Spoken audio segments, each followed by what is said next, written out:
वेदों और शास्त्रों के ज्ञाता, धर्म और नीति के पालन करने वाले और युद्ध कला के अपराजित गुरु आचार्य द्रोण भारतवर्ष में गुरु के एक पर्याय।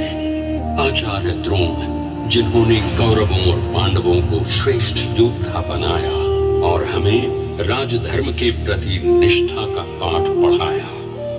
आचार्य द्रोण महाभारत के प्रभावशाली पात्रों में से एक। ऋषि भारद्वाज के आश्रम में द्रोण का जन्म हुआ।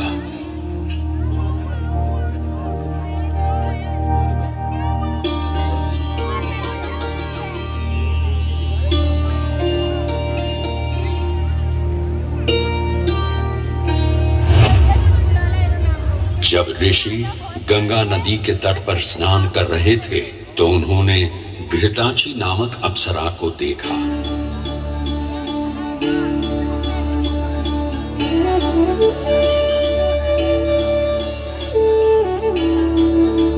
उस क्षण उनके मन में प्रेम उत्पन्न हुआ। प्रेमवश पैदा हुए शुक्र को उन्होंने एक द्रोण अर्थात मिट्टी के पात्र में सुरक्षित कर लिया, जिससे एक दिव्य बालक का जन्म हुआ। मिट्टी के द्रोण पात्र से पैदा होने के कारण उसका नाम द्रोण रखा गया। बचपन में ही आश्रम में उन्होंने वेदों, शास्त्रों और शस्त्रों का अध्ययन किया।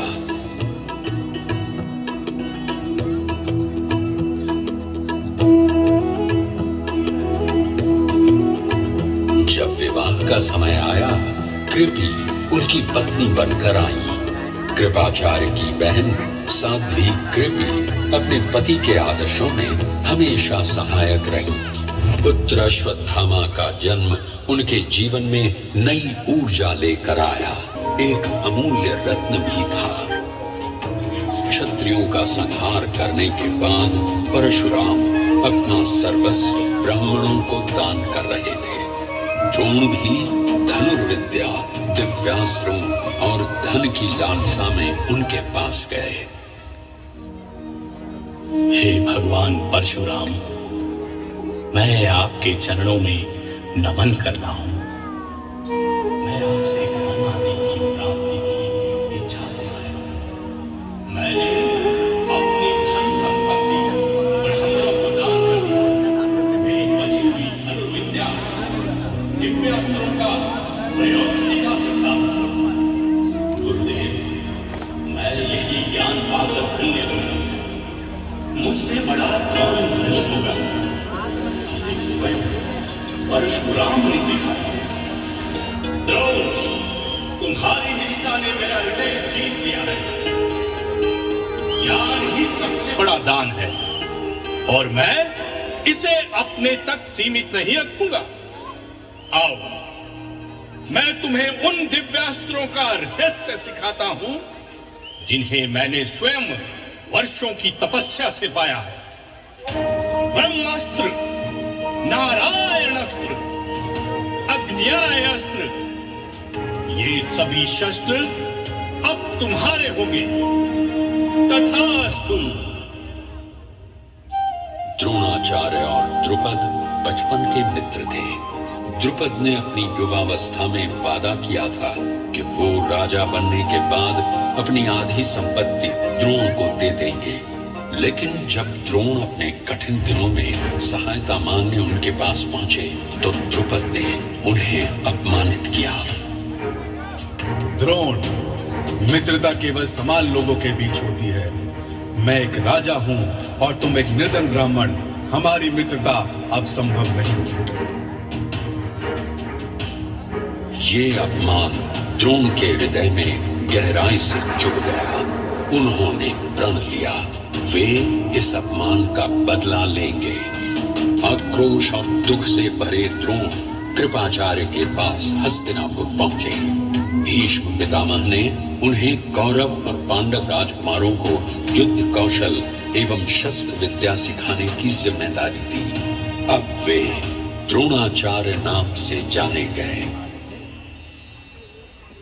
द्रोणाचार्य ने अपना आश्रम वर्तमान में गुरुग्राम नाम से प्रसिद्ध नगर में बनाया।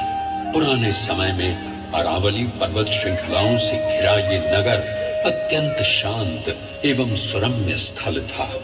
नगर के कोलाहल से भी दूर था। यहीं पर उन्होंने कौरवों और पांडवों को प्रशिक्षित किया। एक दिन द्रोणाचार्य ने सभी राजकुमारों की परीक्षा लेने का निश्चय किया। एक पेड़ पर लकड़ी का पक्षी बनवा कर रखा और सभी छात्रों से इस पक्षी पर निशाना साधने को कहा। सभी को पूछा, तुम्हें क्या दिखाई दे रहा है? किसी ने कहा, मुझे पेड़ पर पत्ते दिखाई दे रहे हैं। किसी ने कहा, शाखें। अंत में अर्जुन को निशाना साधने को कहा। अर्जुन से पूछा, अर्जुन तुम्हें क्या दिखाई दे रहा है? अर्जुन ने कहा, गुरुवर मुझे तो मात्र पक्षी की आंख दिख रही है। आचार्य ने कहा, चलाओ बाण। अर्जुन ने उस पक्षी की आंख एक ही बाण से बेध दी। अब द्रोणाचार्य को पूरा विश्वास हो गया कि अर्जुन ही मेरा श्रेष्ठ शिष्य है और द्रुपद से मेरा बदला ले सकता है। जब राजकुमारों की शिक्षा पूरी हुई तो द्रोणाचार्य ने अपनी गुरु दक्षिणा मांगी। कहा, पंचाल देश के राजा द्रुपद को कैद करके मेरे सामने लाओ।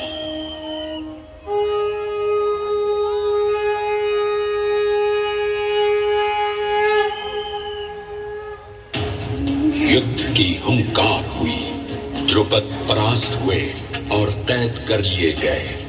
द्रोण ने द्रुपद से कहा, क्या अब मैं तुम्हारा मित्र बन सकता हूं? द्रुपद लज्जित हुए और माफी मांगी। उदार दिल द्रोणाचार्य ने उन्हें आधा राज्य वापस देकर आदर के साथ विदा किया। आखिर वो समय भी आया, कौरवों और पांडवों के बीच का विशाल महाभारत युद्ध, जिसमें भारतवर्ष के सभी राजाओं ने भाग लिया।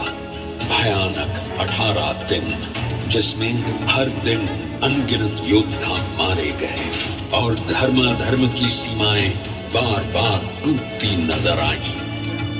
भीष्म पितामह शरशैया पर थे। द्रोणाचार्य अब कौरवों के सेनापति थे। उनका पराक्रम और रणनीति अद्वितीय थे। उनके नेतृत्व में कौरव सेना ने कई महत्वपूर्ण विजयें प्राप्त की। उनकी दिव्य विद्या और अजेय रणनीतियों ने पांडवों को बार बार पराजित होने पर विवश कर दिया। भीम और अर्जुन जैसे महायोद्धा भी द्रोण के सामने टिक नहीं पा रहे थे। चक्रव्यूह में फंसकर निहत्थे अभिमन्यु की हत्या भी हो चुकी थी। पांडव और श्री कृष्ण को द्रोणाचार्य के अश्वत्थामा के प्रति आसक्ति भरे पुत्र प्रेम का भली भांति ज्ञान था। श्री कृष्ण ने युधिष्ठिर से कहा, द्रोणाचार्य अश्वत्थामा से अत्यधिक प्रेम करते हैं। यदि उन्हें विश्वास हो जाए कि उनका पुत्र अश्वत्थामा मारा गया है तो वे अपने शस्त्र त्याग देंगे। सेना में अश्वत्थामा नाम का एक हाथी भी था। भीम ने उसका वध किया और जोर जोर से चिल्लाया, अश्वत्थामा मारा गया। द्रोण, जो युद्ध के बीच में थे, ये सुनकर स्तब्ध रह गए। उन्हें विश्वास नहीं हुआ। उन्होंने युधिष्ठिर से पूछा। वे मानते थे कि युधिष्ठिर कभी झूठ नहीं बोलेंगे। योजनानुसार युधिष्ठिर ने कड़ा मन करके कहा, गुरुदेव, अश्वत्थामा मारा गया। जैसे ही वे कहने लगे, मनुष्य नहीं हाथी, पांडवों ने शंख ध्वनि की आवाजें तेज कर दी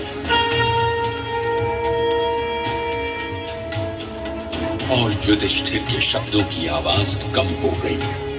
युधिष्ठिर की ये बात सुनते ही अपने प्रिय पुत्र के मारे जाने की शोकाग्नि के ताप से वे संतप्त हो उठे। और अपने दिव्यास्त्रों का प्रयोग बंद करके उन्होंने पहले की भांति युद्ध करना बंद कर दिया और ध्यान मुद्रा में बैठ गए। सभी योग युक्त महात्माओं ने द्रोण को परम धाम की ओर जाते देखा। योग का आश्रय लेकर श्रेष्ठ महर्षियों के साथ वे ब्रह्मलोक को प्राप्त हुए। धृष्टद्युम्न ने उनके नश्वर शरीर का वध किया। सभी उपस्थित लोगों की आंखों में आंसू आ गए थे। श्रेयान् स्वधर्मो विगुणः परधर्मात् स्वनुष्ठितात् स्वधर्मे निधनम श्रेयः परधर्मो भयावहः। श्री कृष्ण गीता में कहते हैं, अपने धर्म और अपने कर्तव्य का निष्ठापूर्वक पालन करते हुए अपने प्राणों का बलिदान देना दूसरों के धर्म और कार्यों का अनुसरण करने से श्रेयस्कर होता है। द्रोणाचार्य की कथा हमें आत्मनिरीक्षण और आत्मविश्लेषण के लिए प्रेरित करती है। द्रोणाचार्य मनुष्य के भीतर के द्वंद्वों और उनके बीच के चुनावों के सबसे बड़े प्रतीक होकर हमें सिखाते हैं कि बाहरी चमक को भूलकर हमें अपने रास्ते पर बने रहकर अपनी चुनौतियों का सामना करते रहना चाहिए।